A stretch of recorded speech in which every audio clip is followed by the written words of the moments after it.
Sumiklab ang bulong-bulungan sa buong silid nang bumukas ang malaking pinto, at doon tumambad si Rafael Ilustre. Hindi na siya ang iresponsableng binata na minsang naging sanhi ng gulo sa pamilya. Ngayon, nakatayo siya ng tuwid, ang mga mata ay matalim, at may suot na Armani suit na nagpapakita ng otoridad na matagal nang nawala sa kanya.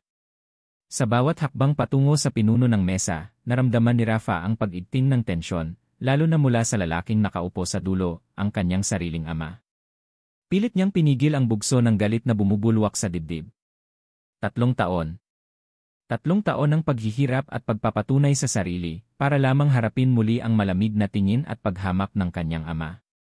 Ito ang simula ng kanyang pagbabalik, hindi bilang isang anak na humihingi ng tawad, kundi bilang isang na handang makuha ang lahat ng nawala sa kanya. Ang pusong matagal nang nagdurusa sa puot at pagnanais na makaganti ay handa nang kumilos. Magandang umaga, Don Alejandro, bati ni Rafa, ang tinig ay kalmado, halos walang emosyon. Narito ako para sa aking unang pagpupulong bilang bagong ng Mercado Medical Center. Umalpas ang isang marahas na buntong hininga mula kay Don Alejandro Ilustre. Ang mga mata nito ay nanatiling nakatutok sa mga papeles sa mesa, tila ang presensya ni Rafa ay hindi karapat-dapat tingnan. Si Tita Elena Ilustre, ang kapatid ni Don Alejandro at miyembro ng board, ay nakatingin kay Rafa na may halong pagdududa at paghamak. Ang kanyang ngiti ay hindi umabot sa mga mata. Rafa, wika ni Don Alejandro, sa tono na tila ang pangalan ay isang dumi na idinura. Wala kang karanasan. Isa kang pabigat noon at hanggang ngayon. Pumikit sandali si Rafa. Ang mga salitang iyon ay parang patalim na bumaon sa kanyang puso, ang parehong patalim na nagtulak sa kanya palayo 3 taon na ang nakararaan. Pero hindi na siya ang dating Rafa. Ngayon may baluti siya. Ang aking karanasan, ama, ay nasa pagpapatunay sa sarili, tugon ni Rafa, matigas ang boses. Ang mga numerong nasa report na hawak nyo ay sapat na patunay. Binalik ni Rafa ang tingin sa mga miyembro ng board. Nakita niya ang pagkabigla sa mga mukha ng ilan at ang pagtataka sa iba. Hindi nila inaasahan ang kanyang pagbabago. Hindi nila inaasahan ang kanyang pagbabalik, lalo na sa posisyong iyon. Ito ang una niyang laban at hindi siya papayag na matalo. Hindi ko inaasahang matatanggap ang posisyong ito sa isang platito, patuloy ni Rafa, ang boses ay punong-puno ng otoridad. Maraming pagbabagong gagawin sa ospital na ito. At sisiguraduhin kong magaganap ang mga yon. Nilingon niya muli si Don Alejandro, na sa wakas ay tumingin na sa kanya. Mayroong pagkamuhi sa mga mata ng ama, ngunit mayroon ding bahid ng pagkabigla. Naramdaman ni Rafa ang isang kakaibang ginhawa. Ang pait ay matamis. Ito ay isang panalo. Pero hindi pa tapos ang laban. Pagkatapos ng tensyonadong pagpupulong, kagyat na bumaba si Rafa sa ground floor. Hindi siya dumiretso sa kanyang opisina. Kailangan niyang lumabas, huminga, at masilayan ang tunay na pulso ng ospital na ngayon ay nasa ilalim ng kanyang pamamahala. Habang naglalakad sa bulwagan, nagkumpulan ang mga empleyado, may nagbubulungan, may nakikipag-usap, may nagmamadali. Ang bawat isa ay tila bahagi ng isang malaking sistema, at naroon siya upang ayusin ito. Bigla, nahagip ng kanyang mata ang isang babae. Nakatalikod dito sa kanya, nakayuko habang matyagang kinakausap ang isang matandang pasyente. Ang kanyang buhok ay nakapusod ng maayos, at ang kanyang nurse uniform ay malinis at presko. May kakaiba sa kanyang galaw, sa kanyang presensya. Isang pakiramdam ng pagkagulo ang dumaan sa katawan ni Rafa. Isang pamilyar ngunit hindi maintindihang sensasyon. Kakaiba ang tinig ng babae, malambing at puno ng pagmamalasakit. Tita Nena, narinig ni Rafa, sigurado po kayo na okay lang po kayo. Ang mahalaga po ay makakain kayo para lumakas. Nandito lang po ako. Ang simple ngunit taos-pusong mga salita ay tila nagpabilis sa pintig ng puso ni Rafa. Hindi ito ang unang pagkakataon na narinig niya ang tinig na yon. Biglang bumalik ang malabong alaala. Isang hospital room, ang dilim, at ang tinig na yon na nagbigay sa kanya ng kakaibang ginhawa sa gitna ng matinding sakit. Dahan-dahan, humarap ang babae. At doon, tumindig ang balahibo ni Rafa. Ang mga mata ni Rafa ay nanlaki nang makita niya ang mukha nito. Wala nang pagdududa. Siya. Siya ang nurse. Ang kanyang mukha ay seryoso, ngunit may bakas ng lambing. Ang kanyang mga mata ay kulay tsokolat, at ang kanyang ngiti, kahit para sa isang pasyente, ay naghatid ng liwanag. Naramdaman ni Rafa ang matinding paghila sa nakaraan. Ang sakit, ang galit, ang pagkabigo na nararamdaman niya noon, lahat ay bumalik. Ito ang babaeng sa pagkakaalam niya ay nagbigay ng huling sipa sa kanyang pagkabata. Ang babaeng ang mga salita ay nagtulak sa kanya upang magbago o sa tingin niya ay nagtulak sa kanya. Kasalukuyan siyang nakatitig sa mukha ng babae na tila hindi pa siya napapansin. Maya-maya, nakaramdam ito ng presensya at lumingon. Nagtama ang kanilang mga mata. Sa isang iglap, bumalik sa isip ni Rafa ang eksena sa ospital 3 taon na ang nakaraan. Ang ilaw ay nakakasilaw. Naramdaman ni Rafa ang matinding kirot sa bawat bahagi ng kanyang katawan. Ang kanyang ulo ay umiikot at ang bawat hininga ay parang karayom na tumutusok sa kanyang baga. Ang huling naaalala niya ay ang bilis, ang pag-asa na mawala ang lahat ng sakit, ang pagtakas mula sa galit ng ama. Hindi siya namatay. Mas masakit pa sa pagkamatay ang buhay. Narinig niya ang boses ng isang babae. Malambing. Gising ka na po, sir. Nurse Maya po ako. Kailangan po nating suriin ang inyong sugat. Pilit niyang binuksan ang kanyang mga mata. Malabo ang lahat. May nakita siyang anino, isang mukha. Isang babae na may matang malaki at malambing. Hindi ko na kaya, bulong ni Rafa, ang boses ay halos hindi marinig. Gusto ko lang mawala. Naramdaman ni Rafa ang paghawak nito sa kanyang kamay, mahina lang, pero sapat para maramdaman niya. Sir, kahit gaano kahirap ang sitwasyon, kailangan nating lumaban. Ang buhay ay mahalaga. Ang sugat na ito, maghihilom. Ang puso nyo, maghihilom din eh. Ang mga salitang iyon. Ang mga salitang iyon na tila nagbigay sa kanya ng kaunting pag-asa, pero kasabay nito ay nagparamdam din ng matinding pagkabigo. Para kay Rafa, sa kanyang estado ng kalungkutan at galit, ang mga salitang iyon ay tila paghamak sa kanyang nararamdaman, isang paalala ng kanyang kahinaan, at ng katotohanan na hindi siya mamatay at takasan ang lahat ng ito. Ang kanyang ego ay napinsala. Ang kanyang puso ay sugatan. At ang paghawak na iyon ay tila nagbigay ng pangako, na agad din namang nawala ng kinabukasan, ay wala na siya roon nang magising siya. Ang alaala ng pagkakataong iyon ay tila isang balikat na nagtulak sa kanya sa bangin. Ngayon, 3 taon na ang lumipas, narito siya. Ang babaeng iyon. Narito sa kanyang harapan. Para kay Rafa, ang pagkikita nilang muli ay hindi lamang isang pagkakataon. Ito ay tadhana. Tadhana na magpapaganti sa kanya. Nurse de la Cruz, tanong ni Rafa, ang tinig ay malalim, tila nagtatago ng isang lihim. Ako si Rafael Ilustre, ang bagong CA.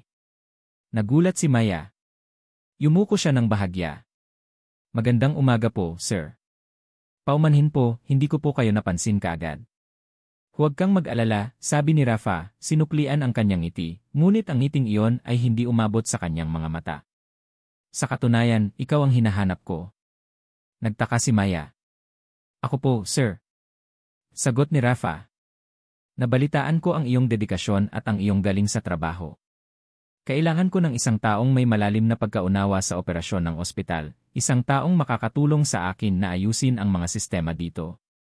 At ikaw, Nurse Maya, ang nakikita kong pinakamahusay para sa trabayong iyon. Hindi maproseso ni Maya ang kanyang sinasabi. Pero, sir, isa lang po akong nurse. Hindi po ako sanay sa day. Hindi mahalaga ang karanasan sa opisina, putol ni Rafa. Ang mahalaga ay ang iyong kakayahan, ang iyong puso para sa serbisyo, at ang iyong pananaw mula sa mismong puso ng ospital, ang sa mga pasyente at sa frontline. Gusto kong ikaw ang maging personal kong executive assistant. Tutulungan mo akong mas maintindihan ang pang-araw-araw na operasyon ng merkado. Ang kanyang mga salita ay makinis, puno ng lohika, at mahirap tanggihan. Pinanindigan ni Rafa ang kanyang tingin. Alam niyang kailangan niyang gawin ito. Kailangan niyang ilapit si Maya upang maipatupad ang kanyang plano. Hindi ito tungkol sa trabaho. Ito ay tungkol sa kanya. Nakaramdam si Maya ng kakaibang kaba. Ang posisyon ay isang malaking hakbang sa kanyang karera, ngunit mayroon ding kakaiba, halos nakakagambalang aura kay Rafa. Mayroong isang bagay sa kanyang mga mata na tila may kilala sa kanya, isang bagay na hindi niya maipaliwanag. Ano po sa tingin mo, Nurse Maya? Tanong ni Rafa. Ang ngiti ay lumalim, puno ng isang bagay na hindi maintindihan ni Maya. Gusto mo bang maging bahagi ng pagbabago dito sa Mercado Medical Center? Bahagya siyang umiti, ang ngiti ay hindi umabot sa kanyang mga mata. Alam ni Rafa na hindi siya tatanggi. Ito na. Ang unang hakbang. Ang una sa maraming hakbang. Nang dumating ang opisyal na memo na naglilipat kay Maya de la Cruz bilang executive assistant ng bagong CEO, nagulat ang lahat. Lalo na si Maya. Wala siyang ideya kung bakit siya. Pero para kay Rafael Ilustre, ito ang simula. Tinitigan niya ang pangalan ni Maya sa memo, ang kanyang ngiti ay maluwag, ngunit ang kanyang mga mata ay nanatiling matalim at puno ng isang lihim na balak. Kumapit ka, Maya de la Cruz. Kakarating ko lang. At ngayon, sisimulan ko ang aking laro. Pumasok si Maya sa bagong opisina kinabukasan, ang puso ay may kakaibang pintig. Malaki, elegante, at puno ng mga aklat ang silid ng CEO. Hindi siya sanay sa ganitong uri ng kapaligiran. Dati, ang bawat araw niya ay puno ng amoy ng gamot, ng pagmamadali ng emergency room, at ng ngiti ng mga pasyente. Ngayon, ang bawat galaw niya ay tila nakikita, ang bawat tanong ay tila sinusuri.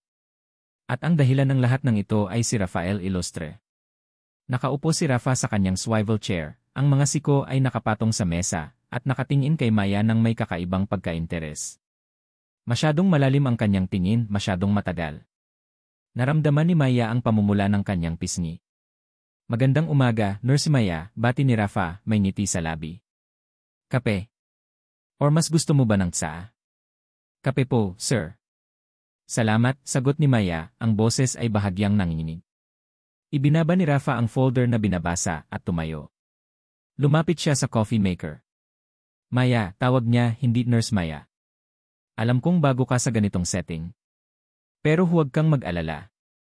Tutulungan kitang matuto. Ako mismo ang magtuturo sa iyo. Masyado siyang malapit. Masyado siyang personal. Naramdaman ni Maya ang pag-igting ng kanyang balat. Salamat po, sir. Gagawin ko po ang lahat para matuto. Ibinigay sa kanya ni Rafa ang kape at nagtama ang kanilang mga kamay. Naramdaman ni Maya ang init ng balat nito at may kakaibang kuryente na dumaloy sa kanyang braso. Agad siyang bumitiw. Gusto kong malaman ang lahat tungkol sa ospital na ito, sabi ni Rafa, tinitigan siya. Mula sa pinakasimpleng operasyon hanggang sa pinakamalaking proyekto. Gusto kong malaman ang mga tao, ang mga problema, ang mga pangarap. Maaari mo ba akong tulungan sa mga ito? Opo, sir, sagot ni Maya. Handa po akong tumulong. Ngumiti si Rafa. Simulan natin sa mga personal na aspeto. May pamilya ka ba, Maya? Parents? Mga kapatid? Nagulat si Maya sa tanong. Masyadong personal para sa unang araw. Opo, sir.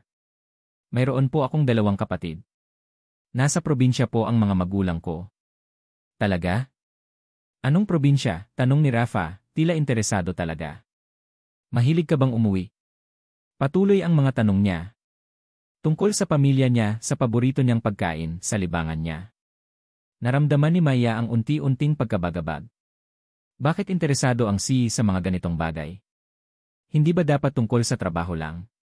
Ngunit sa bawat tanong, may bahid ng pagmamalasakit ang kanyang boses, na tila nagbibigay ng pahiwatig na mas malalim ang interes niya kaysa sa propesyonal na pakikipag-ugnayan. Hindi pa natatapos ang umaga at may tawag na si Maya mula sa opisina ni Tita Elena. Ang tiyahin ni Rafa. Naramdaman ni Maya ang panlalamig ng kanyang tiyan. Alam niyang hindi magiging maganda ang usapan. Umupo si Maya sa harap ni Tita Elena, na nakangiti ng matamis, ngunit ang mga mata ay matalim at nanunuot. Maya, sabi ni Tita Elena, ang boses ay parang asukal na nakakalason. Narinig ko ang tungkol sa iyong paglipat. Nakakagulat, hindi ba? Opo, ma'am, sagot ni Maya. Ako din po. Alam mo, Maya, patuloy ni Tita Elena, ang posisyon ni Rafael Ilustre dito sa merkado ay hindi lang isang simpleng trabaho. Ito ay isang responsibilidad. Responsibilidad sa pamilya, sa legacy ng Ilustre. Biglang lumamig ang paligid. Si Rafael, nagpatuloy si Tita Elena, ang boses ay bumaba ng bahagya. Ay may napakapamilyang nakaraan. Isang nakaraan na hindi mo gugustuhin na masangkot. Inihanda ni Maya ang sarili. Ano po ang ibig niyong sabihin, ma'am? Si Rafael ay napakainit ng ulo. Dati siyang walang direksyon. At ang pagbabalik niya, kasama ang kanyang bagong posisyon, ay para lamang ayusin ang kanyang pangalan.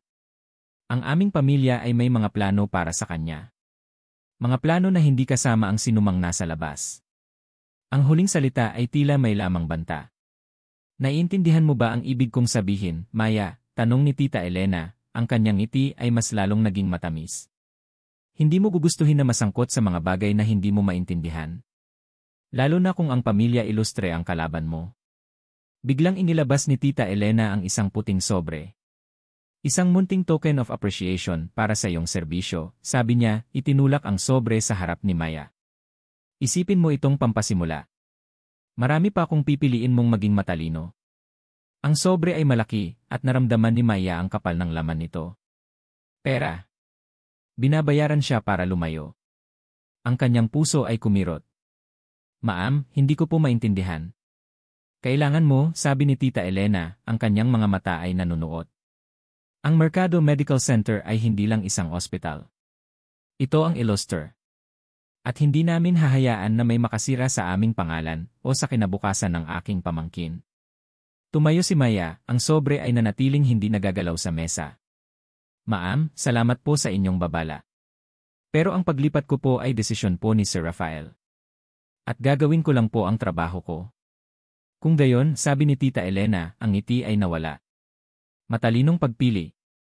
Sana lang, hindi mo ito pagsisihan. Nang bumalik si Maya sa opisina ni Rafa, naroon na si Ear Adrian Ramirez. Ang kanyang mukha ay seryoso, at ang kanyang mga mata ay puno ng pag-aalala, o tila pag-aalala. Maya, tawag ni Ear Adrian, lumapit. Narito ka lang pala. Hinahanap kita. Nag-aalala ako sa'yo. Bakit po, Doktor? Tanong ni Maya, nagtataka. Ang desisyon ni Ilustre na gawin kang personal assistant, sabi ni Ear Adrian, bumulong. Hindi ka ba nagtataka? May mga bulong-bulungan sa buong ospital. Ano ba ang alam mo tungkol sa kanya? Tumawa si Rafa na nakasandal sa pintuan. Doktor, wala kang dapat ikabahala. Si Maya ay napakahalaga sa akin sa posisyon na ito. Ang kanyang tinig ay may kakaibang diin sa salitang mahalaga. Ngunit hindi nagpatinag si Ear Adrian. Hindi mo dapat saktan si Maya, Ilustre. Siya ay isang mabuting tao. Hindi katulad ng iba. Nilingon niya si Maya. Ingat ka sa mga Ilustre, Maya. Hindi mo alam ang kanilang tunay na ugali. Naramdaman ni Maya ang pag-igting sa pagitan ng dalawang lalaki. Ang tensyon ay halos mahawakan. Ang pagkabagabag ni Maya ay lumalim.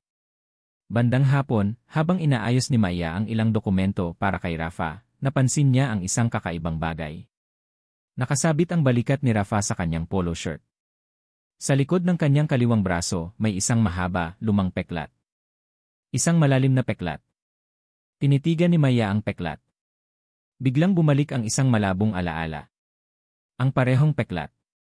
Ang parehong lugar. Sa isang dimly-lit hospital room, 3 taon na ang nakaraan. Isang pasyente na may bandage sa ulo at braso. Ang peklat na yon ay sariwa pa noon, nagdurugo. Inaalagaan niya ito, nililinis ang sugat. Nandoon iyon. Ang peklat. Narinig niya ang boses ng lalaki, malalim, puno ng sakit. Nagbalik sa kasalukuyan si Maya. Napakurap siya. Hindi. Hindi ito maaaring mangyari. Ang pasyente na yon ay isang payat na lalaki, puno ng galit sa mundo. Malaki ang pagkakaiba sa matikas at otoritatibong si Rafael Ilustre ngayon. Impossible. Guni-guni lang niya. Masyado lang siyang stress. Pilit niyang ibinaling ang kanyang paningin. Ngunit ang pagdududa ay nakatanim na sa kanyang isip. Maya, sabi ni Rafa, ang boses ay nagpabalik sa kanya sa realidad. Nakatayo siya sa kanyang harapan, ang kanyang mga mata ay nanunuot. May gusto akong malaman mo. Hindi ito tungkol sa trabaho. Gusto kitang imbitahan sa hapunan ngayong gabi. Nahuli si Maya na hindi handa. Bumilis ang pintig ng kanyang puso. Hindi ko inaasahan na tatanggapin mo ito, patuloy ni Rafa, ang kanyang biningyan ay may kakaibang meaning. Pero kailangan nating mag-usap. Isang bagay na matagal ko nang itinago. At kailangan mong marinig iyon mula mismo sa akin. Tumitig siya kay Maya, ang mga mata ay puno ng isang bagay na hindi masabi ni Maya. Hindi ba siya dapat matakot? Ngunit sa halip, nakaramdam siya ng isang kakaibang pagkahumaling, isang pagnanais na malaman ang lihim na iyon. Hindi niya maintindihan ang kanyang sarili. Ang pagdududa, pag-aalala, at isang bahid ng kaba ay naghahalo sa kanyang dibdib. Ngunit kasabay nito, may kakaibang pagkaakit sa misteryong bumabalot kay Rafael Ilustre. Ngumiti si Rafa. So, ano, Maya? Sasama ka ba? Nag-alinlangan si Maya, ngunit sa huli, pumayag din siyang sumama kay Rafa. Ang kuryosidad ay mas malakas kaysa sa pag-ingat. Ang pag-asa na malinawan ang lahat ng misteryo, pati na ang kanyang kakaibang pakiramdam patungkol sa peklat sa braso ni Rafa at ang kanyang mga alaala, ay nagtulak sa kanya. Nang gabing iyon, tinungo nila ang isang elegante, ngunit pribadong restaurant, malayo sa ingay ng syudad at sa mga mata ng mga tsismoso. Ang bawat detalye ng restaurant ay nagpapakita ng yaman at kapangyarihan, mga chandelier na kumikinang, malalaking bintana na nagpapakita ng mga ilaw ng syudad, at ang amoy ng masarap na pagkain. Ngunit ang presensya ni Rafa ang tanging umuokupa sa isip ni Maya.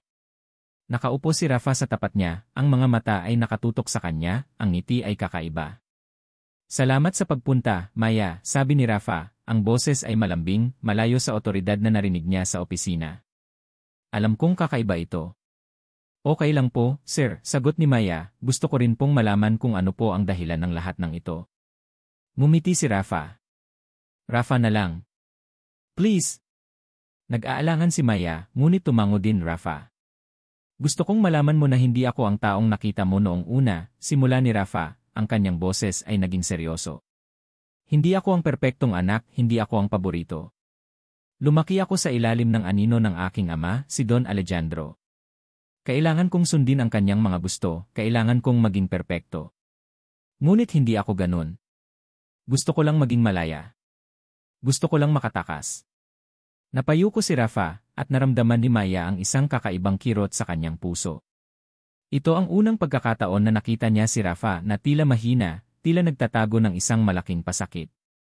Noon, patuloy ni Rafa, ang tanging takas ko ay ang pagmamaneho. Sa bilis, sa pagmamadali, naramdaman ko ang kalayaan. Pero hindi ko alam na ito pala ang magdadala sa akin sa isang sitwasyon na magbabago sa buhay ko.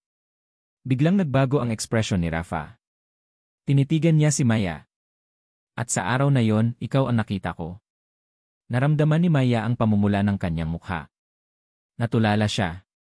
So, tama nga ang kutob niya. Siya nga iyon.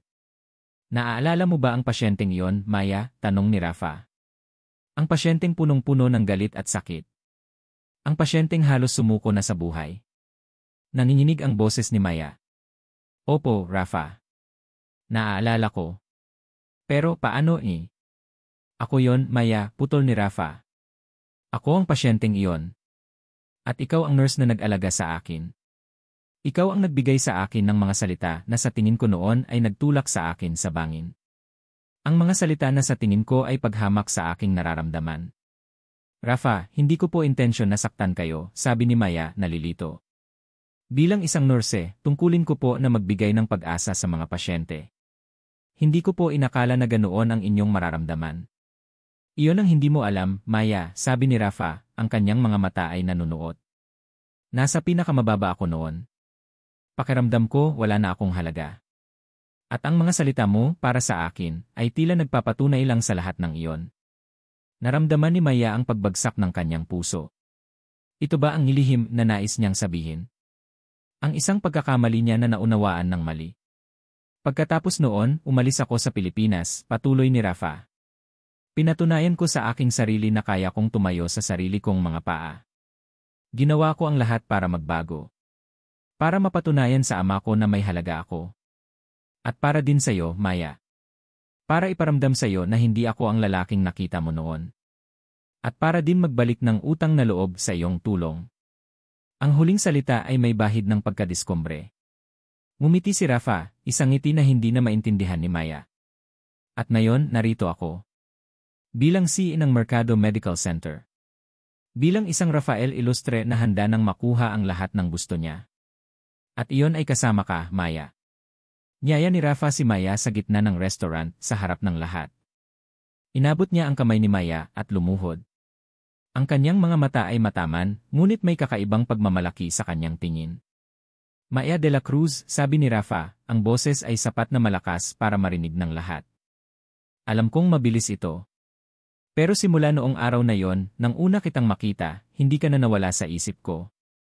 Pinatunayan ko sa sarili ko na kaya kong magbago. At ngayon, ipinapangako ko sa'yo, gagawin ko ang lahat para mahalin ka.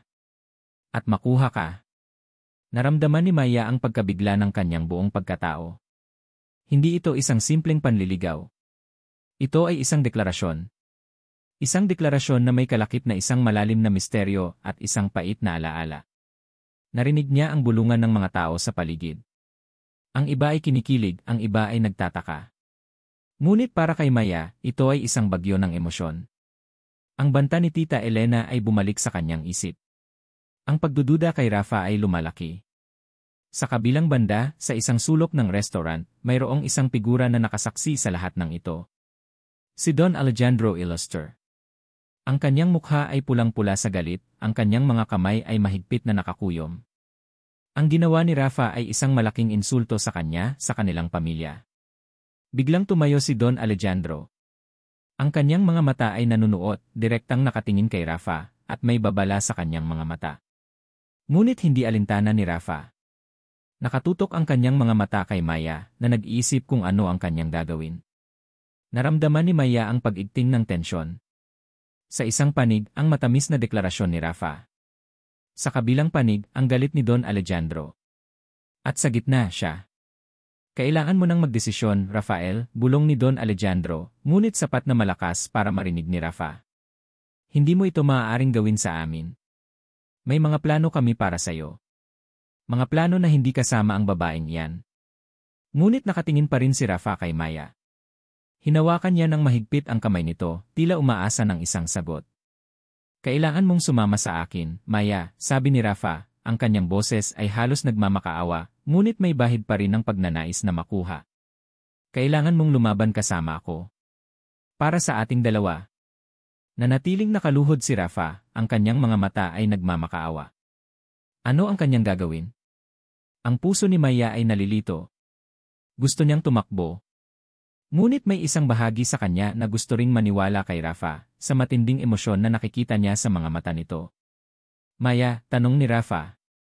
Naghihintay siya, ang kanyang tingin ay matalim at puno ng pag-asa. Naramdaman ni Maya ang pamumula ng kanyang mukha. Ang lahat ng mata ay nakatuon sa kanila.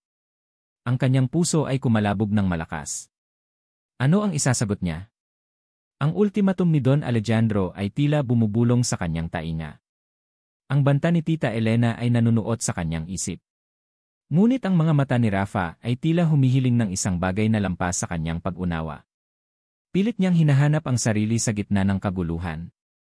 Ang matikas na sa kanyang harapan, na ngayoy nakaluhod, ay nagtataglay ng mga alaala ng isang mahina at sugatang binata. Ang pagtatapat nito ay puno ng misteryo, pag-ibig ba ito o isang anyo ng paghihiganti? Bumuntong hininga si Maya. Alam niyang ito ay isang mapanganib na laro. Ngunit mayroon ding bahagi sa kanya na nagtutulak na yakapin ang hamon. Ang babaeng nurse na nagbigay pag-asa sa isang sugatang binata ay narito, at ang binatang iyon ay bumalik, hindi para magpaalam, kundi para manatili. Dahan-dahan, sa harap ng lahat, iniangat ni Maya ang kanyang kamay at dahan-dahang hinawakan ang kamay ni Rafa. Ang mga labi niya ay bahagyang ngumiti. Rafa, bulong niya, ang boses ay sapat lang para marinig niya. Kailangan kong malaman ang lahat. Ang buong katotohanan. Kung magsisimula tayo, hindi na tayo magtatago ng anumang bagay sa isa't isa. Ang ngiti ni Rafa ay lumawak. Tumayo siya, hinawakan ang kamay ni Maya, at iginaya siya papalapit. Ang mga mata niya ay nagningning. Ito ang sagot na inaasahan niya. Ang kanyang unang tagumpay. Ngunit ang ngiting iyon ay hindi umabot sa kanyang mga mata. Sa loob, alam ni Rafa na ito ang unang hakbang sa kanyang plano. Isang plano na hindi lang tungkol sa pagkuha ng kapangyarihan sa ospital, kundi sa pagkuha kay Maya. Hindi pa niya alam kung paano tatanggapin ni Maya ang buong katotohanan sa likod ng kanyang pagbabalik, sa likod ng kanyang pag-amin. Ngunit sa ngayon, ang tagumpay na ito ay sapat na. Nagsimulang magpalakpakan ng ilang tao sa restaurant, habang ang iba ay nagbubulungan. Si Don Alejandro, sa kabilang banda, ay nanatiling tahimik, ang kanyang mukha ay seryoso, ang kanyang mga mata ay nanunuot kay Rafa at Maya. Alam niyang ito ay isang deklarasyon ng giyera.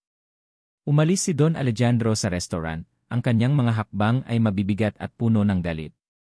Alam niyang hindi ito matatapos ng ganito. Mayroon siyang sariling plano para sa kanyang anak. Samantala, niyakap ni Rafa si Maya, ang kanyang mga mata ay nanatiling nakatingin sa direksyon kung saan umalis ang kanyang ama.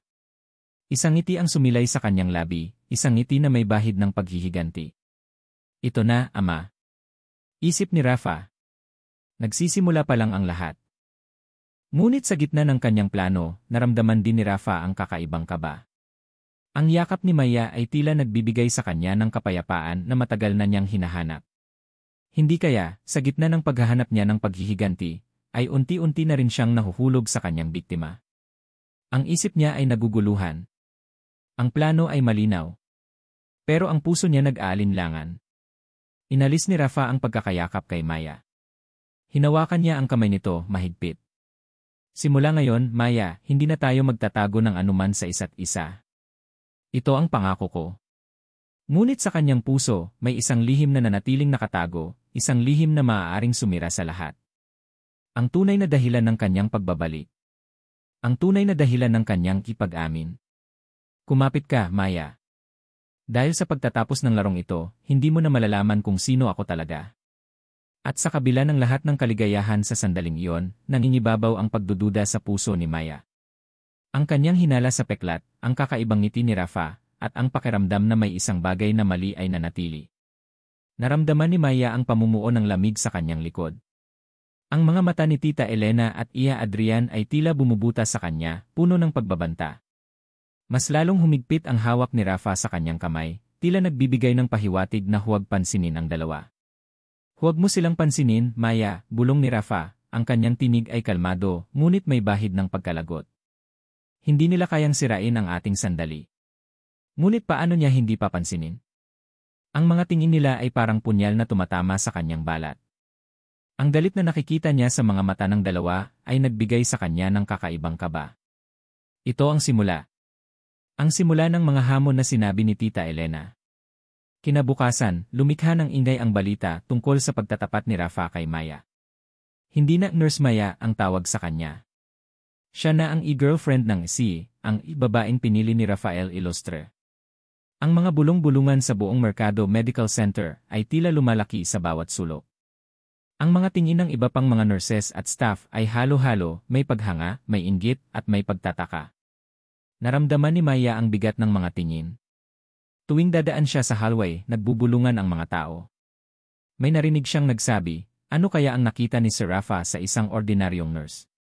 Mayroon din namang nagsasabing, ang swerte niya, siguradong yayaman na siya. Ang buhay ni Maya ay biglang nagbago. Hindi na siya makapag-focus sa trabaho nang walang distraction. Ang dating payapa niyang mundo ay naging sentro ng mga tsismis at usapan. Isang hapon, habang nag-aayos ng mga papeles sa opisina ni Rafa, muling pumasok si Tita Elena. Ngayon, wala siyang kasamang ngiti. Ang kanyang mukha ay seryoso, at ang kanyang mga mata ay nagliliyab sa galit. Maya, tawag ni Tita Elena, ang kanyang tinig ay malalim at malamig. Kailangan nating mag-usap. Ngayon na. Niyaya niya si Maya sa isang pribadong conference room. Huminga ng malalim si Maya. Alam niyang ito na ang sandali. Hindi ko alam kung ano ang iniisip mo, simula ni Tita Elena, ang kanyang tinig ay puno ng paghamak. Pero ang mga Ilustre ay hindi basta-basta. Mayroon kaming reputasyon na kailangan protektahan. At ang pagpasok mo sa buhay ni Rafael ay sumisira sa lahat ng iyon. Nanatiling tahimik si Maya. Ang pamangkin ko, patuloy ni Tita Elena, ang kanyang boses ay bumaba. Ay may nakaraan.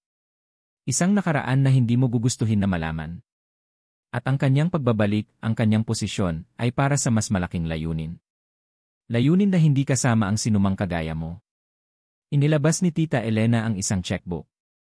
Hindi ka dapat mahirapan, Maya. Narito ang isang halaga na makakatulong sa iyo. Ang sapat para makapagsimula ka ng bagong buhay, malayo sa Rafael Ilustre at sa pamilya Ilustre. Itinulak ni Tita Elena ang isang blanko na check sa harap ni Maya. Ilagay mo ang anumang halaga na gusto mo. Basta't umalis ka sa buhay ni Rafael. At kung hindi, ang kanyang mga mata ay nanunuot. Alam kong may pamilya ka sa probinsya, Maya. Alam kong nagpapadala ka ng pera para sa kanila. Hindi mo gugustuhin na may mangyari sa kanila, hindi ba? Lalo na kung makakasira ka sa aming pamilya. Naramdaman ni Maya ang pagyelo ng kanyang dugo. Direkta itong banta. Hindi lang siya ang target, pati na rin ang kanyang pamilya.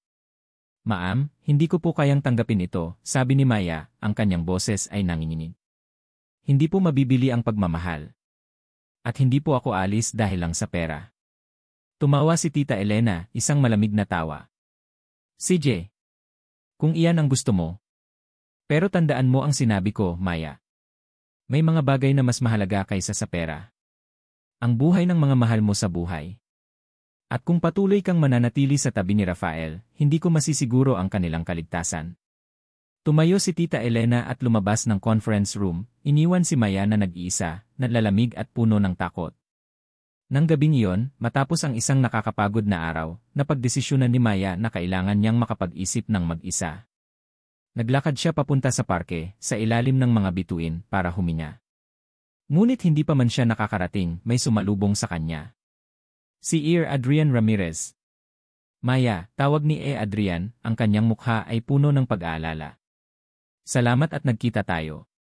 Kailangan kitang kausapin. Doktor, bakit po? Tanong ni Maya, nag-aalangan. Tungkol kay Rafael Ilostre, sabi ni Adrian, bumulong. May mga bagay akong nalalaman na dapat mong malaman. Hindi siya ang taong pinaniniwalaan mo. Nilingon ni Maya si Adrian. Ano po ang ibig niyong sabihin? Ang pamilya Ilostre ay may maraming sekreto, patuloy ni Adrian.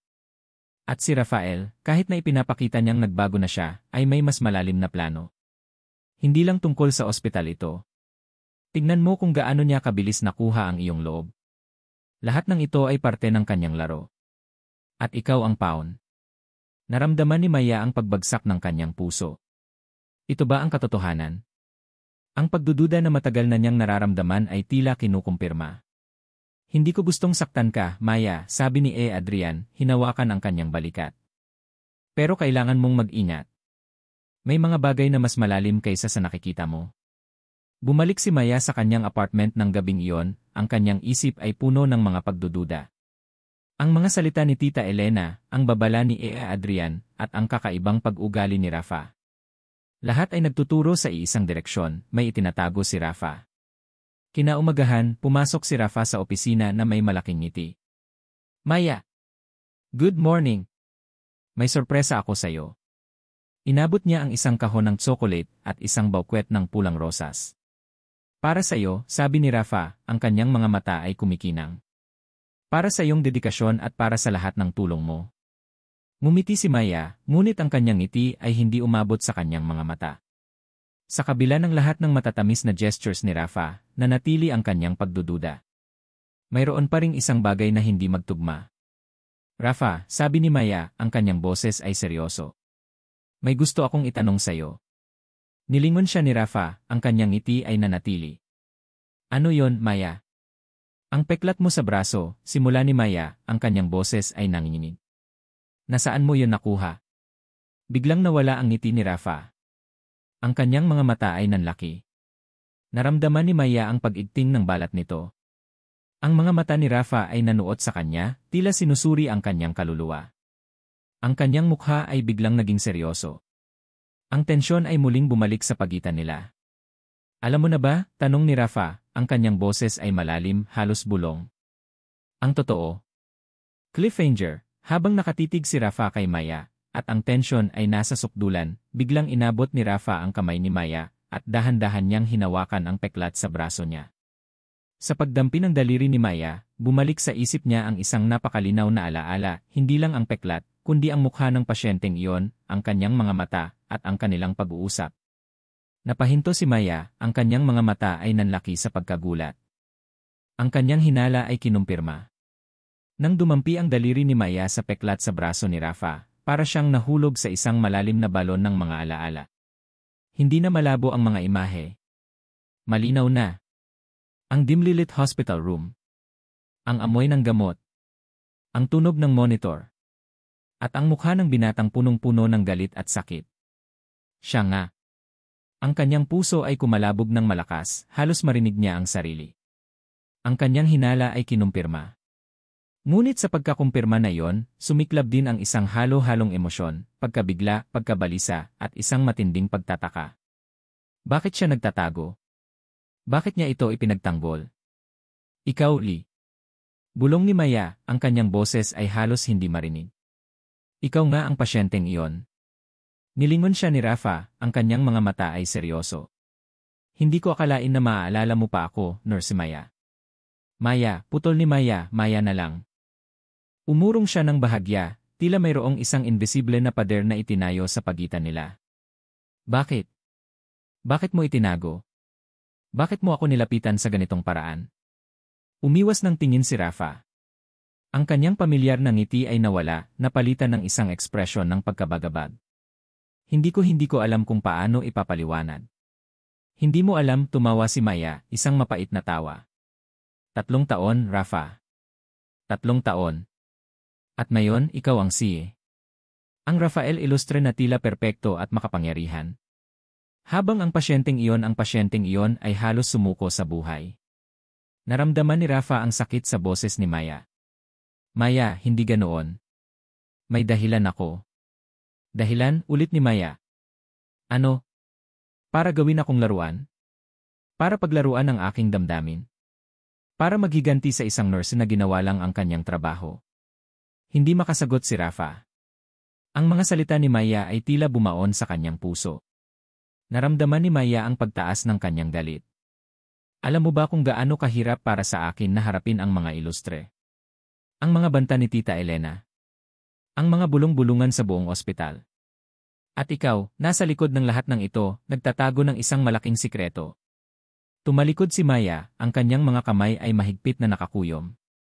Ang lahat ng matatamis na salita ni Rafa, ang kanyang mga gestures, ay tila isa lamang malaking palabas. Maya, pakinggan mo ako, pakiusap ni Rafa, lumapit. Hindi ko intensyon na saktan ka. Nagbago ako. Pero ang paghahanap ko sa iyo, ang paglapit ko sa iyo, ito ay mas komplikado kaysa sa iniisip mo. Mas komplikado, tumawa si Maya. Ibig sabihin, nagplano ka ng paghihiganti. Dahil sa isang insidente na sa isip mo ay nakasakit sa iyo. Rafa, isa akong nurse. Ginawa ko lang ang aking trabaho. Hinawakan ni Rafa ang kanyang braso. Maya, hindi ko naisip na darating sa ganito. Pero, ang simula ng lahat ay ang mga salita mo noon. At ang pangako ko sa sarili ko na babalik ako, at patutunayan ko na hindi ako ang lalaking nakita mo. At, na maghihiganti ako sa pagkasira ng aking ego. Tumalikod si Maya, iniwas ang kanyang kamay. Hindi ko maintindihan. Anong ibig mong sabihin? Anong paghihiganti? Kailangan mong malaman ng lahat, sabi ni Rafa, ang kanyang mga mata ay puno ng pagkabagabag. Pero hindi ngayon. Hindi sa ganito. Kinabukasan, habang nasa opisina, patuloy na hinahanap ni Maya ang mga sagot. Kung si Rafa ang pasyenteng iyon, ano pa ang ibang mga sikreto na itinago niya? Naramdaman ni Maya ang pagmamadali. Kailangan niyang malaman. Lihim siyang nag-browse sa lumang database ng ospital. Hanap siya ng mga file mula sa 3 taon na ang nakalipas. Ang bawat click ay tila nagpapabilis ng pintig ng kanyang puso. Hanggang sa nakita niya. Isang article sa isang lumang pahayagan na nakascan at naka-archive sa database ng Mercado Medical Center. Isang headline na sumakmal sa kanyang atensyon, Ilustre Family in Crisis, Hospital Heiress Involved in Malpractice Scandal. Nanlaki ang mga mata ni Maya. Si Don Alejandro. Ang Ilustre Family. Isang malpractice scandal. Binuksan niya ang file. Hindi ito direktang nagpangalan sa pasyente o sa taong responsable, ngunit ang petsa ay tumugma sa panahon ng aksidente ni Rafa. Ito ba ang tunay na dahilan? Ang pagmamadali ni Rafa na magbago, hindi lang para sa kanya, kundi para sa isang bagay na mas malaki. Para sa pamilya niya. Naramdaman ni Maya ang isang kakaibang pagdududa. Ang mga salita ni Tita Elena, ang babala ni Ea Adrian. Lahat ay tila nagtuturo sa isang mas malaking plot.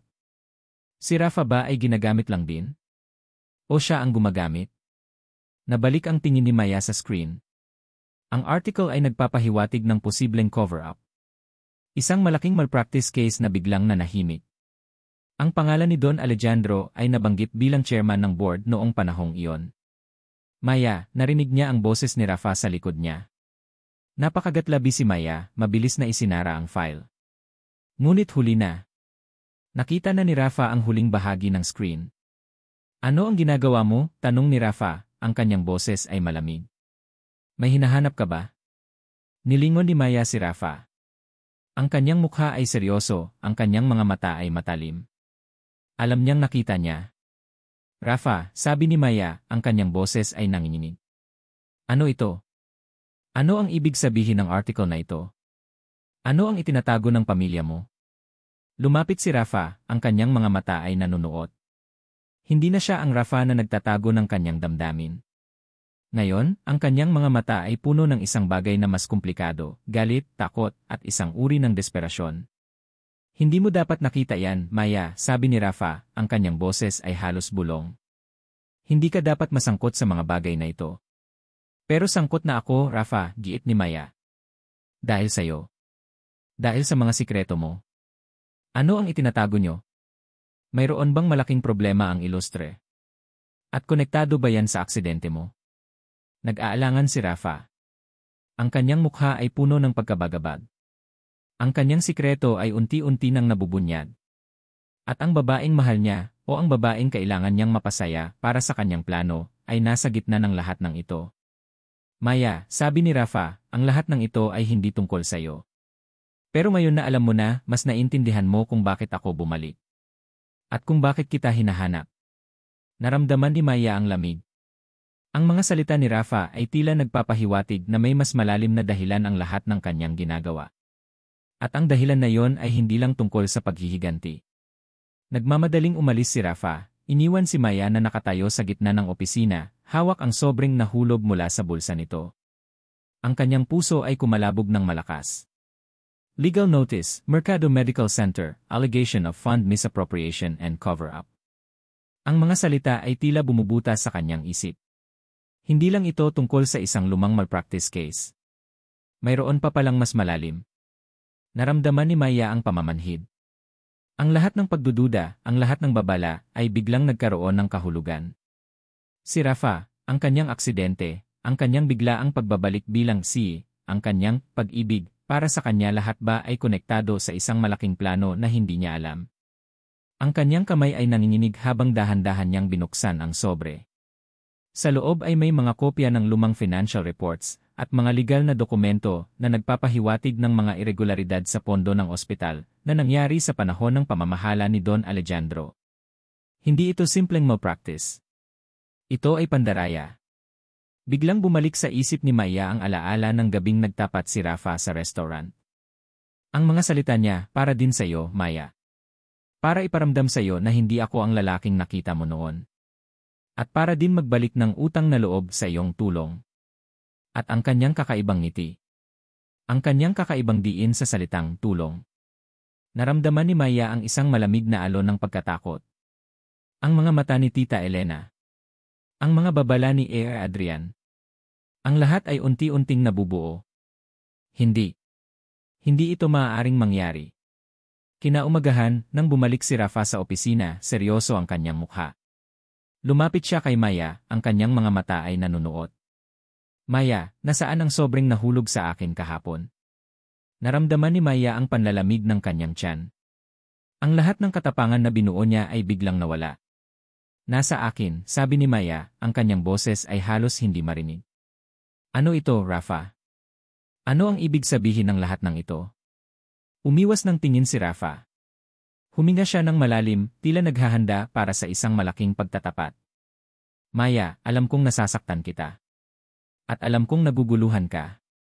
Pero kailangan mong marinig ang lahat mula sa akin. Hindi sa iba. Naglakad si Rafa patungo sa bintana, tinitigan ang syudad. Naaalala mo ang gabi sa restaurant? Ang sinabi ko sa iyo tungkol sa aksidente ko. Sa mga salita mo? Opo, sagot ni Maya, ang kanyang boses ay matigas. Sa loob ng 3 taon na yon, may nagtulak sa akin na magbago, patuloy ni Rafa, ang kanyang boses ay malalim. Hindi lang para sa sarili ko. Para sa isang mas malaking layunin. Ang mga ilustre ay nagtatago ng isang malaking sikreto, Maya. At iyon ang dahilan kung bakit ako bumalik. Nilingon niya si Maya, ang kanyang mga mata ay puno ng matinding sakit. Ang mga salita mo, Maya, sa tingin ko noon ay nakasakit sa akin. Ang mga salita mo na kailangan kong lumaban, na kailangan kong maging malakas. Sa aking estado ng pagkalito at sakit, naramdaman ko iyon na tila paghamak sa akin, na hindi ako sapat. Ang aking ego ay napinsala. At sumumpa ako sa sarili ko na babalik ako, at papatunayan ko sa iyo na ako ang pinakamakapangyarihang tao na makikilala mo. At, sa simula, ang layunin ko ay paghigantihan ka. Paghigantihan ang sakit na naramdaman ko mula sa kawalan ng pag-intindi mo sa akin. Ang paghihiganti sa isang nurse na sa tingin ko ay nakasakit sa akin noon. Biglang tumindig ang balahibo ni Maya. Ito ang malaking twist. Ang kanyang buong mundo ay tila gumuho. Ang kanyang puso ay nadurog. Ang pag-ibig na akala niya ay totoo, ay simula lamang ng isang malaking paghihiganti. Hindi, bulong ni Maya, ang kanyang mga mata ay nanlaki. Hindi totoo yan. Nagpapatawa ka lang, Rafa. Hindi mo ako gagawin ito. Maya, totoo ang lahat, sabi ni Rafa, lumapit sa kanya. Bumalik ako para kunin ang lahat ng nawala sa akin. Ang aking karangalan, ang aking pangalan. At ang makasama ka, na sa aking isip ay tila nakasakit sa akin. Isa kang bahagi ng aking paghihiganti. Ang pagpapakita ko sa aking ama na kaya kong makuha ang lahat ng gusto ko, kasama ka, ay isang paraan para makamit ang kanyang pagtanggap. At isang paraan para saktan ka rin dahil sa tingin ko ay sinaktan mo ako. Ang lahat ng aking ginawa para mapasaya ka yon ay para sa isang malaking plano. Nanginginig ang buong katawan ni Maya. Ang kanyang mga mata ay napuno ng luha. Hindi ko maintindihan. Ang lahat ng ito. Ang mga salita mo. Ang pagtatalo mo sa harap ng pamilya mo. Lahat ay kasinungalingan.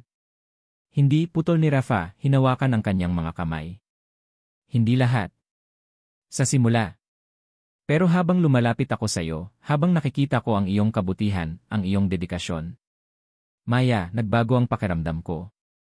Nagmahal ako. Nagmahal ako sa iyo. Ang paghihiganti na inisip ko noon ay nawala.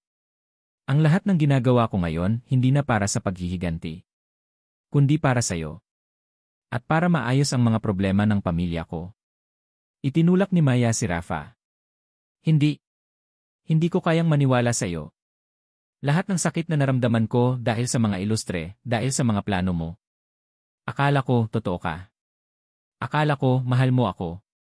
Pero lahat pala ay isang malaking laro. Naramdaman ni Maya ang matinding sakit. Ang kanyang puso ay tila pinipiga. Siya ang ginamit. Siya ang naging biktima. Maya, please, pakiusap ni Rafa, lumuhod sa harap niya. Pakinggan mo ako. Ang aking plano noon ay dahil sa sakit at galit na naramdaman ko sa aking ama. Sa pagkadiskubre ko sa mga iligal na gawain ng ospital. Kailangan ko ng paraan para makontrol ang sitwasyon. At akala ko, ang paghihiganti sa iyo, ang pagpaparamdam sa iyo ng sakit, ay magbibigay sa akin ng kapayapaan. Pero mali ako. Mali ako, Maya. Dahil sa bawat hakbang na ginawa ko, mas lalo akong nahuhulog sa iyo. Hindi na ako maniniwala sa iyo, sigaw ni Maya, ang kanyang boses ay punong-puno ng galit at sakit. Paano ako maniniwala sa isang taong nagplano ng paghihiganti laban sa akin? Paano ko ipagkakatiwala ang puso ko sa isang taong puro sikreto at laro ang ginawa? Tumalikod si Maya, ang kanyang mga mata ay puno ng luha. Hindi na niya kaya. Ang sakit ay sobra. Ang pagkabigo ay napakalalim. Aalis ako, Rafa, sabi ni Maya. Hindi ko na kaya. Hindi, Maya, huwag mong gawin ito, pakiusap ni Rafa, sinusubukang hawakan ang kanyang kamay. Ngunit inalis ni Maya ang kanyang kamay. Hindi ko na kilala ang Rafael na ito. Hindi ko na alam kung sino ka talaga. Lumabas si Maya ng opisina, tumatakbo, iniwan si Rafa na nakaluhod, ang kanyang puso ay tila nadurog. Ang kanyang planong paghihiganti ay bumalik sa kanya, hindi sa pamamagitan ng paghihiganti, kundi sa pagkawala ng babaeng mahal niya. Ang sakit na naramdaman niya noon ay bumalik, doble ang tindi. Nakaupo si Rafa sa kanyang swivel chair, naninigas, habang ang mga salita ni Tita Elena ay umalingaw-ngaw sa kanyang tenga. Ang balita. Ang iskandalo. Ang pagbibitiw ng kanyang ama. Ang lahat ay tila bumabagsak sa kanya ng sabay-sabay. Rafael, ulit ni Tita Elena, ang kanyang tinig ay malamig at puno ng pagtagumpay. Hindi mo ito dapat ginawa. Sinira mo ang pangalan ng ilustre. Ang pag-ibig mo sa isang simpleng nurse. Ito ang resulta. Nilingon ni Rafa ang telebisyon. Naroon si Don Alejandro, ang kanyang mukha ay puno ng galit at kahihiyan habang inaanunsyo ang kanyang pagbibitiw bilang chairman ng Mercado Medical Center. Ang mga reporters ay nag-uunahan sa pagtatanong, ang mga flash ng kamera ay kumikinang. Para kay Rafa, hindi ito ang tagumpay na inakala niya. Ang pagbagsak ng kanyang ama ay dapat sanang magbigay ng kapayapaan, ng pagganti. Ngunit ang sakit na nararamdaman niya sa pagkawala ni Maya ay mas malaki pa. Ang paghihiganti ay tila walang kabuluhan kung nawala ang lahat sa kanya. Paano nangyari ito? Tanong ni Rafa, ang kanyang boses ay kalmado, ngunit may bahid ng pagkabigla. May nag-leak ng impormasyon, sabi ni Tita Elena, ang kanyang ngiti ay nakakatakot. Ang tungkol sa lumang malpractice case at ang fund misappropriation. Ang lahat ng dokumento na akala ni Don Alejandro ay naitago na niya ng maayos. Ang ilang reporters ay nakakuha ng kopya.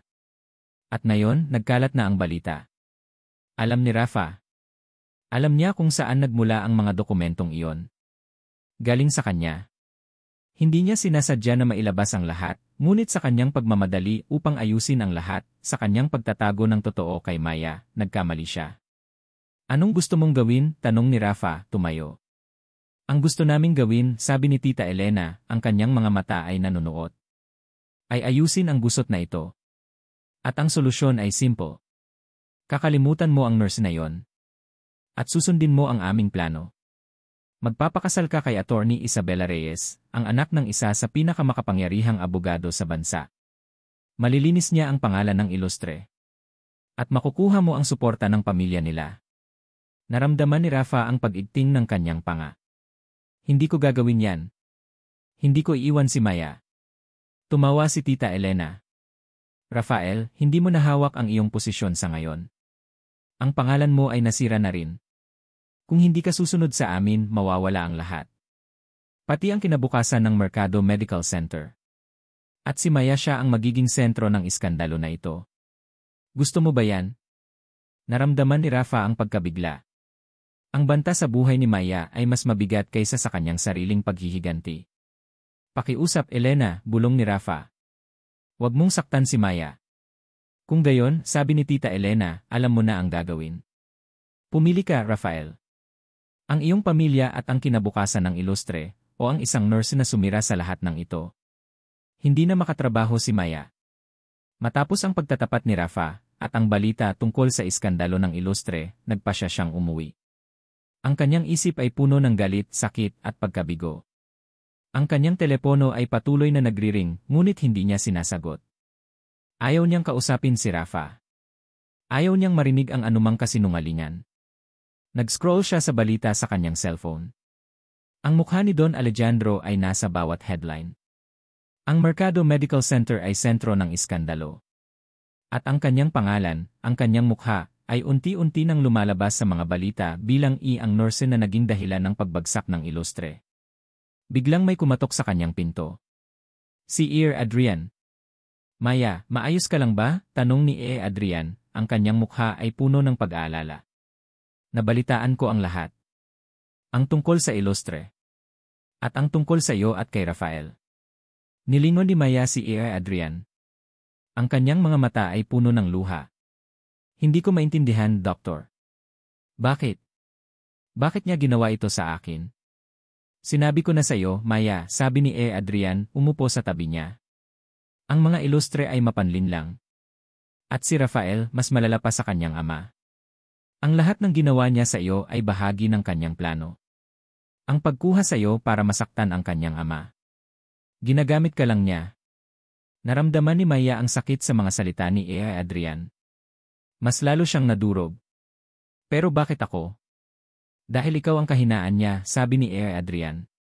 O, sa tingin niya, ikaw ang magpaparamdam sa kanya ng kapangyarihan. Maya, hindi ka dapat maniwala sa kanya. Tingnan mo ang resulta. Nasira ang buhay mo dahil sa kanya. Ngayon, wala na akong trabaho, sabi ni Maya, ang kanyang boses ay nanginginig. Nasira ang pangalan ko. Lahat ng ito dahil kay Rafael.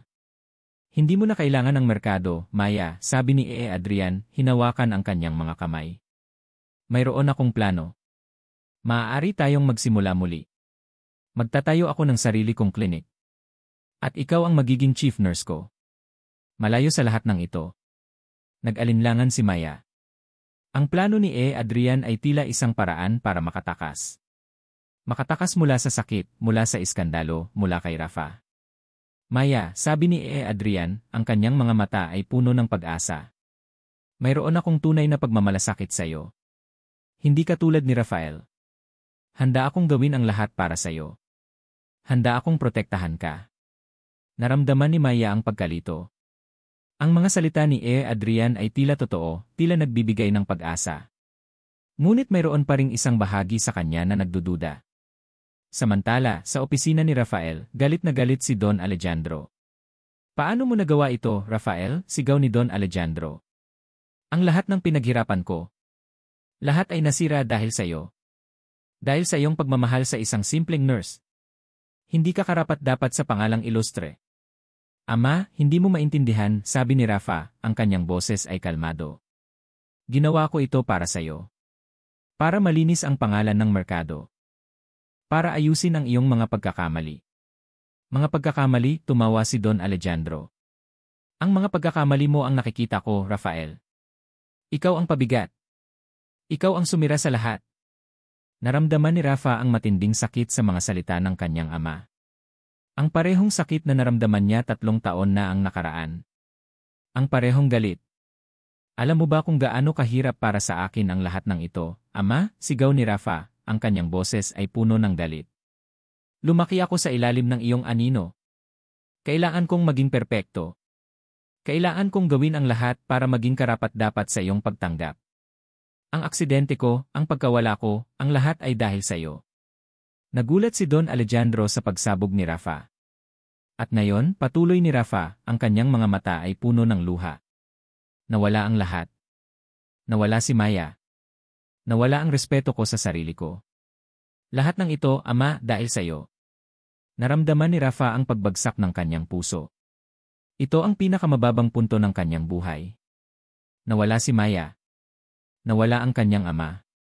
Nawala ang lahat. Malamig ang boses ni Tita Elena. Rafael, narito na si Attorney Reyes. Ang iyong magiging asawa. At kailangan nating ayusin ang lahat. Simula ngayon, wala nang Maya de la Cruz sa buhay mo. Naramdaman ni Rafa ang pag-igting ng kanyang panga. Nakatayo sa harapan niya si Attorney Isabela Reyes, isang babaeng may matikas na tindig, matalim na mga mata, at isang ngiti na tila may sariling plano. Sa isang iglap, naramdaman ni Rafa na para siyang nakakulong. Ito na ba ang kapalaran niya? Ang makulong sa isang kasal na walang pag-ibig, para lang iligtas ang pangalan ng kanyang pamilya. Hindi ko siya pakakasalan, Tita Elena, matigas na sabi ni Rafa.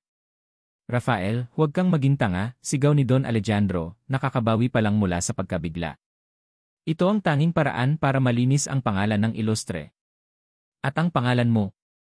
Huwag mong sayangin ang oportunidad na ito para sa isang nurse na sumira sa lahat. Nilingon ni Rafa ang kanyang ama. Si Maya ang nagpabago sa akin, Ama. Hindi ang mga plano mo. Hindi ang mga paghihiganti mo. Wala siyang lugar sa pamilya natin, sigaw ni Tita Elena. Siya ang dahilan kung bakit nasa ganito tayong sitwasyon ngayon. At ikaw, Rafael, kailangan mong pumili. Ang pamilya mo o ang babaeng iyon. Naramdaman ni Rafa ang matinding sakit. Lahat ay nawawala sa kanya. Ang babaeng mahal niya. Ang kanyang pamilya. Ang kanyang sariling kalayaan. Samantala, nagbalik si Maya sa kanyang apartment, ang kanyang isip ay puno ng galit at sakit. Hindi niya maintindihan kung paano siya nagawang paglaruan ni Rafa ng ganito. Ang lahat ng pag-ibig, ang lahat ng matatamis na salita, ang lahat ay kasinungalingan. Biglang nagring ang kanyang cellphone. Si Rafa. Pilit niyang pinindot ang decline. Hindi niya kayang kausapin ito. Ngunit patuloy itong nagring. Sa huli, napilitan siyang sagutin. Maya, please, pakiusap ni Rafa, ang kanyang boses ay puno ng desperasyon. Kailangan nating mag-usap. Hindi ko gustong mawala ka. Mawala, tumawa si Maya, isang mapait na tawa. Matagal na akong nawala, Rafa. Dahil sa iyo. Dahil sa mga kasinungalingan mo. Akala ko totoo ka. Akala ko mahal mo ako. Pero lahat pala ay isang laro. Hindi, Maya, sabi ni Rafa. Nagsimula akong maglaro. Pero nahulog ako sa'yo. Ang pag-ibig ko para sa'yo ay totoo. Pinagsisisihan ko ang lahat ng sinabi ko. Pinagsisisihan ko ang plano ko. Patawarin mo ako, Maya. Pakiusap. Naramdaman ni Maya ang sakit sa boses ni Rafa. Ngunit ang sakit na naramdaman niya ay mas malaki pa. Hindi ko na kayang maniwala sa'yo, Rafa. Ang lahat ay kasinungalingan. Wala nang Rafael na kilala ko. At wala nang Maya na handang magtiwala sa'yo. Binaba ni Maya ang tawag. Iniwan niya si Rafa na nakabitin. Hindi na niya kaya. Ang sakit ay sobra. Nang gabing iyon, lumabas ng ospital si Maya. Ang kanyang mga gamit ay nasa kanyang bag, nagdesisyon siyang umalis. Lumayo sa lahat ng sakit, sa lahat ng kasinungalingan. Ngunit nang papalabas na siya, nakita niya si E. Adrian na naghihintay sa labas ng ospital. Maya, tawag ni E. Adrian, lumapit sa kanya. Alam kong mahirap ang lahat. Pero huwag kang mag-alala.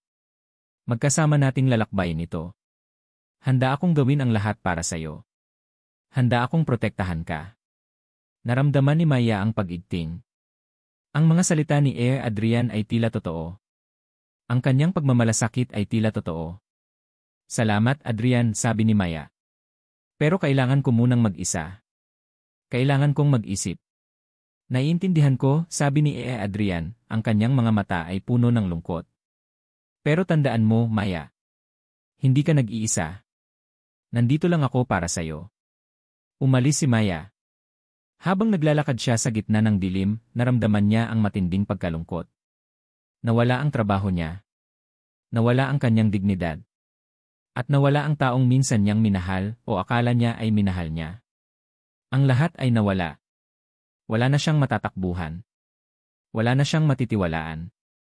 Ito ang pinakamababang punto ng kanyang buhay. Wala na akong natitira, bulong ni Maya, ang kanyang mga mata ay napuno ng luha. Wala na akong pag-asa. Sa kabilang banda, si Rafa, na lubos na nawalan ng pag-asa, ay nakaupo sa kanyang opisina. Ang lahat ay tila nawala sa kanya. Nawala si Maya. Nawala ang respeto ng kanyang ama. At ngayon, kailangan niyang harapin ang isang kasal na hindi niya gusto. Naramdaman ni Rafa ang matinding sakit. Ang kanyang puso ay tila pinipiga. Ang lahat ng kanyang plano, ang lahat ng kanyang paghihiganti, ay bumalik sa kanya ng may dobleng sakit. Tinitigan niya ang litrato ni Maya sa kanyang mesa. Ang kanyang ngiti. Ang kanyang mga mata. Ang babaeng minahal niya ng totoo, sa kabila ng lahat ng kanyang kasinungalingan. Maya, bulong ni Rafa, ang kanyang boses ay puno ng pagsisisi. Patawarin mo ako. Patawarin mo ako sa lahat ng sakit na naidulot ko sa iyo. Ngunit huli na. Ang lahat ay nawala. Nalaglag ang cellphone mula sa nanginginig na kamay ni Rafa. Ang mga salita ni Ea Adrian ay umalingaw sa kanyang tenga, nasa akin na si Maya. At ngayon, ang Mercado Medical Center ay magiging akin na rin. Tapos na ang laro mo. Ang pagkabigla ay napalitan ng isang naglalagablab na galit. Hindi. Hindi niya hahayaan ito. Hindi niya hahayaang mahulog si Maya sa kamay ni Adrian, lalo na ngayong alam na niya ang tunay na kulay nito. At hindi niya hahayaang mawala ang ospital na pinaghirapan niya sa kabila ng lahat ng sakit. Ang lahat ng kirot, galit at pagkabigo ay nagtulak kay Rafa. Hindi na ito tungkol sa paghihiganti sa kanyang ama. Hindi na ito tungkol sa pagpapatunay sa kanyang sarili. Ito ay tungkol sa pagliligtas sa babaeng mahal niya at sa paglilinis ng pangalan ng ospital na minana niya. Ito ang pagtubos. Mabilis na tumayo si Rafa. Kailangan niyang kumilos. Ngayon na. Kinaumagahan, binalot ng tensyon ang malaking conference room ng Mercado Medical Center. Nagpatawag si Rafa ng emergency press conference na ikinagulat ng lahat. Naroon ang mga miyembro ng board, kasama si Tita Elena at ang mukha ni Don Alejandro ay naninigas. Naroon din si Attorney Isabela Reyes na nagtataka kung bakit siya naroon. At doon din sa pinakadulo ng silid, nakita ni Rafa si Ea Adrian Ramirez na may mapanlinlang na ngiti sa labi. Umupo si Rafa sa harap ng mga reporters, ang kanyang mga mata ay matalim, ang kanyang mukha ay seryoso. Wala na ang dating Rafa na nagtatago. Ngayon, naroon siya para ilantad ang lahat. Magandang umaga sa inyong lahat, simula ni Rafa, ang kanyang boses ay malakas at malinaw. Narito ako ngayon upang ilantad ang katotohanan tungkol sa Mercado Medical Center at ang aking personal na paglalakbay. Napatingin sa kanya si Don Alejandro, puno ng galit. Anong ginagawa mo, Rafael? Huwag mong sirain ang lahat. Ngunit hindi pinansin ni Rafa ang kanyang ama. Sa loob ng maraming taon, ang Mercado Medical Center ay nagtago ng isang madilim na sikreto. Isang iskandalo ng malpractice at fund misappropriation na kinasasangkutan ng nakaraang pamunuan. Naramdaman ni Rafa ang pag-igting ng mga miyembro ng board. Nakita niya ang pamumutla ng mukha ni Tita Elena. Mayroon akong mga dokumento at ebidensya, patuloy ni Rafa, inilabas ang isang folder na puno ng mga papeles na nagpapatunay sa lahat ng ito. Ang mga pondo na dapat sana ay para sa pagpapabuti ng ospital ay napunta sa mga maling kamay. At ang isang insidente ng malpractice ay itinago para protektahan ang reputasyon ng ilang individual. Nagkaroon ng bulungan sa mga reporters. Nagmadali silang kumuha ng mga litrato. Hindi lang iyon, patuloy ni Rafa, nilingon si Air Adrian. Mayroon din akong nalalaman tungkol sa mga taong nagtatangkang sirain ang ospital na ito mula sa loob. Si Air Adrian Ramirez, na akala nyo ay isang matulungin na kasamahan, ay siyang nag-leak ng mga maling impormasyon at nagmanipula ng sitwasyon para makuha ang posisyon ng CEO. Siya ang utak sa likod ng pagkalat ng mga balita upang lalong pasiklabin ang apoy sa pamilya ko at sa akin. Nanlaki ang mga mata ni AI. Adrian. Hindi totoo yan. Nagsisinungaling ka, ilustre. Mayroon akong mga recording, Ramirez, sabi ni Rafa, ipinapakita ang isang maliit na recorder.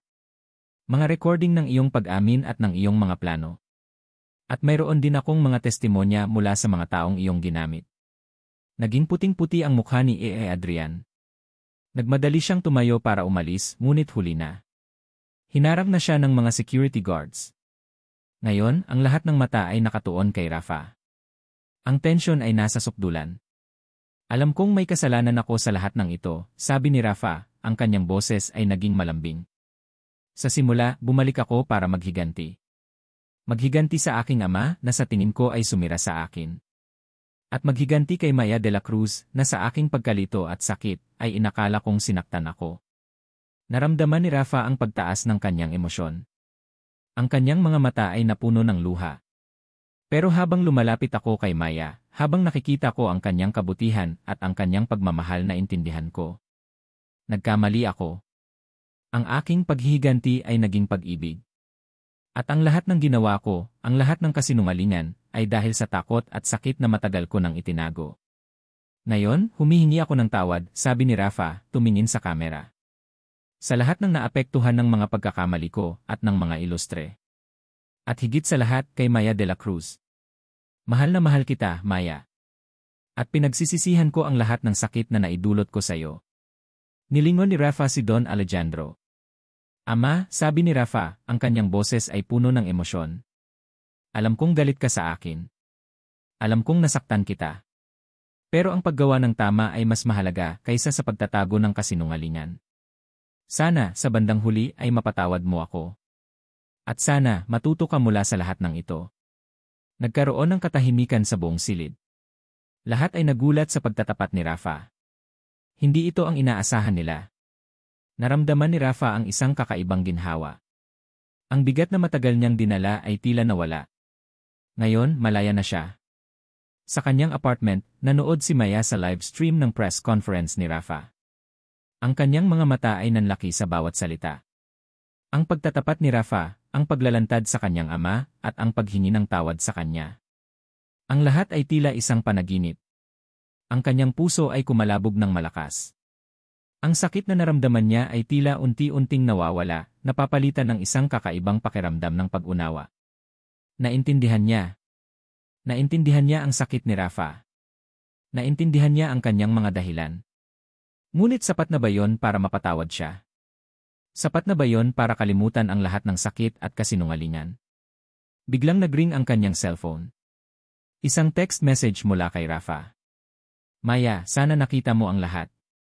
Sana naintindihan mo. Ang lahat ng ginawa ko ay para sa'yo. Mahal kita. At handa akong gawin ang lahat para makuha ka ulit. Patawarin mo ako. Naramdaman ni Maya ang pagbagsak ng luha. Ang kanyang mga mata ay nanlabo. Ang kanyang puso ay naguguluhan. Ano ang kanyang gagawin? Nakatingin si Rafa kay Maya, ang kanyang mga mata ay nagmamakaawa, puno ng pag-asa. Ang ulan ay patuloy na bumubuhos sa likod niya, ngunit hindi niya alintana.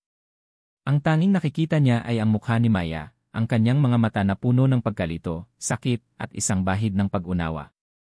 Maya, bulong ni Rafa, ang kanyang boses ay nanginginig. Pakiusap. Hayaan mo akong ipaliwanag. Nanatiling tahimik si Maya. Binuksan niya ng bahagya ang pinto, inanyayahan si Rafa sa loob. Umupo sila sa sala, ang katahimikan ay tila nakakabingi. Alam kong nasaktan kita, simula ni Rafa, ang kanyang boses ay puno ng pagsisisi. Ang lahat ng kasinungalingan, ang lahat ng pagpapanggap. Walang makakapagpaliwanag sa sakit na naidulot ko sa iyo. Pero maniwala ka, Maya, ang pag-ibig ko para sa iyo ay totoo. Ang lahat ng pagbabago ko, nagsimula bilang paghihiganti. Pero nagtapos ito bilang isang paghahanap sa tunay na pagmamahal. Naramdaman ni Maya ang pamumuo ng luha. Bakit? Bakit mo ginawa ito sa akin, Rafa? Dahil sa takot, sabi ni Rafa, ang kanyang mga mata ay nakatitig sa kanya. Takot na hindi tanggapin ng aking ama. Takot na maging mahina. At sa araw na iyon sa ospital, ang mga salita mo ay tila nagpapatunay lang sa lahat ng aking takot. Naging bulag ako sa galit at sa pagnanais na maghiganti. Pero mali ako, Maya. Mali ako. Wala akong karapatang saktan ka. Niyuko ni Rafa ang kanyang ulo, ang kanyang balikat ay tila bumaba. Naramdaman ni Maya ang isang kakaibang kirot sa kanyang puso. Ang pagkabigo. Ang galit. Ngunit sa pagtingin niya kay Rafa, sa kanyang pag-amin, nakita niya ang isang bagong Rafael. Isang Rafael na sa wakas ay tapat. Hindi ko alam kung paano kita mapapatawad, Rafa, sabi ni Maya, ang kanyang boses ay nanginginig. Ang sakit ay napakalalim. Alam ko, sabi ni Rafa. Hindi ko inaasahan na mapapatawad mo ako kaagad. Pero handa akong maghintay. Handa akong patunayan sa iyo na nagbago na ako. Hindi lang sa salita, kundi sa gawa. Ang lahat ng aking ginawa ngayon ay para sa iyo. At para sa isang mas mabuting kinabukasan. Niyakap ni Maya si Rafa. Naramdaman niya ang init ng kanyang katawan, ang pintig ng kanyang puso. At sa yakap na yon, tila unti-unting nawala ang sakit. Hindi ito madali. Ngunit ang pagpapatawad ay isang proseso. Matapos ang iskandalo, nagbitiw si Don Alejandro Ilustre sa kanyang posisyon bilang chairman ng Mercado Medical Center. Ang reputasyon ng Ilustre ay nasira, ngunit sa pag-amin ni Rafa sa lahat ng katotohanan, unti-unting bumalik ang tiwala ng publiko sa ospital. Hindi na nagpatuloy si Rafa bilang CA. Naging temporaryong tagapamahala muna si Dona Sofia Ilustre, ang kanyang ina, habang naghahanap ng bagong pamunuan. Si Rafa, na sa wakas ay malaya na mula sa anino ng kanyang ama at sa kanyang sariling paghihiganti, ay nagpasya na lumayo muna sa corporate world. Itinatag ni Rafa ang isang foundation para sa mga mahihirap na pasyente na nagbibigay ng libreng paggamot at gamot. Ginagamit niya ang kanyang mga koneksyon at resources para makatulong sa mga nangangailangan. Isang bagong Rafael ang lumitaw, isang Rafael na hindi na hinahanap ang pagtanggap ng ama, kundi ang pagbibigay ng tulong sa kapwa. Si Ear Adrian Ramirez ay sinampahan ng kaso at nawalan ng lisensya. Si Tita Elena Ilustre ay naging outcast sa pamilya Ilustre, na ngayon ay mas pinahahalagahan na ang integridad kaysa sa pera at kapangyarihan. Nagsimulang magtrabaho muli si Maya bilang isang yaya sa isang pribadong ospital, malayo sa mga mata ng publiko. Ang kanyang dignidad ay unti-unting bumalik.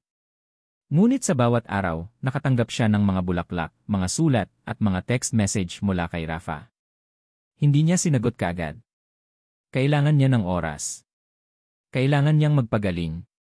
Ngunit unti-unti, sa paglipas ng panahon, nakita ni Maya ang tunay na pagbabago ni Rafa. Hindi na siya ang aroganteng CA. Hindi na siya ang nagtatagong lalaki. Siya ay isang taong nagtatrabaho ng husto para makatulong sa iba, isang taong natutong maging mapagpakumbaba, at isang taong patuloy na nagpaparamdam ng kanyang pag-ibig sa kanya. Isang araw, binisita ni Rafa si Maya sa kanyang trabaho. Hindi na siya nakasuit.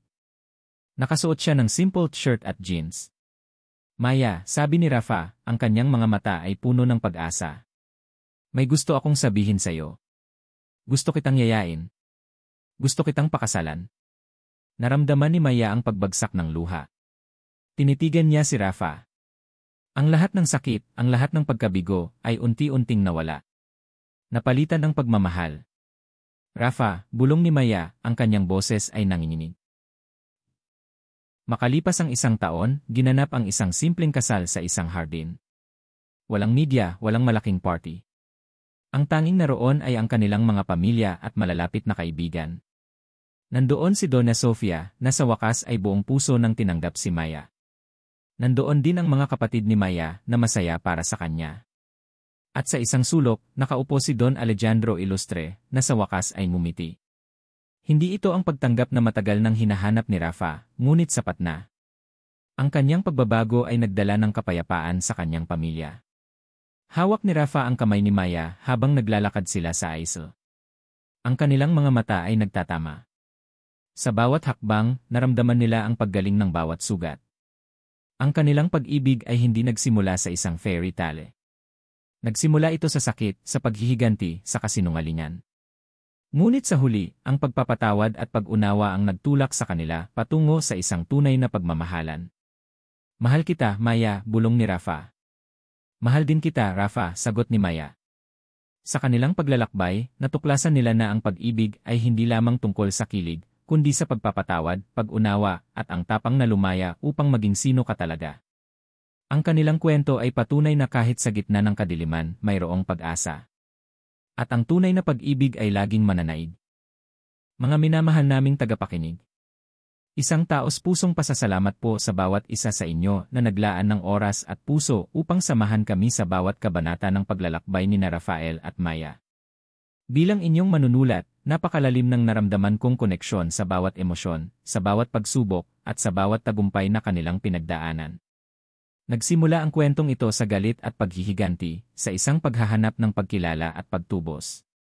Ngunit sa huli, natuklasan natin na kahit sa pinakamadilim na sandali, mayroong pag-asa. Mayroong pag-asa para sa pagbabago, pagpapatawad, at ang paghahanap ng tunay na pag-ibig na nagpapalaya. Sana'y naantig nito ang inyong mga puso at nagbigay ng paalala na ang pagmamahal ay hindi lamang tungkol sa kilig, kundi sa pag-unawa sa nakaraan, pagtanggap sa kasalukuyan, at tapang na humakbang patungo sa isang mas mabuting kinabukasan. Ang pagpapatawad sa sarili at sa iba ay ang pinakamahalagang susi sa paghilom at paglago. Maraming salamat po muli sa inyong suporta at sa pagiging bahagi ng pamilya ng aming audio drama. Inaanyayahan ko po kayo na ibahagi ang inyong mga saloobin at damdamin sa comment section. Ano ang pinakamahalagang aral na inyong nakuha mula sa kwentong ito? Ano ang inyong naramdaman para kina Rafa at Maya sa kanilang buong paglalakbay? Hanggang sa muli, mga minamahal naming tagapakinig. Paalam po.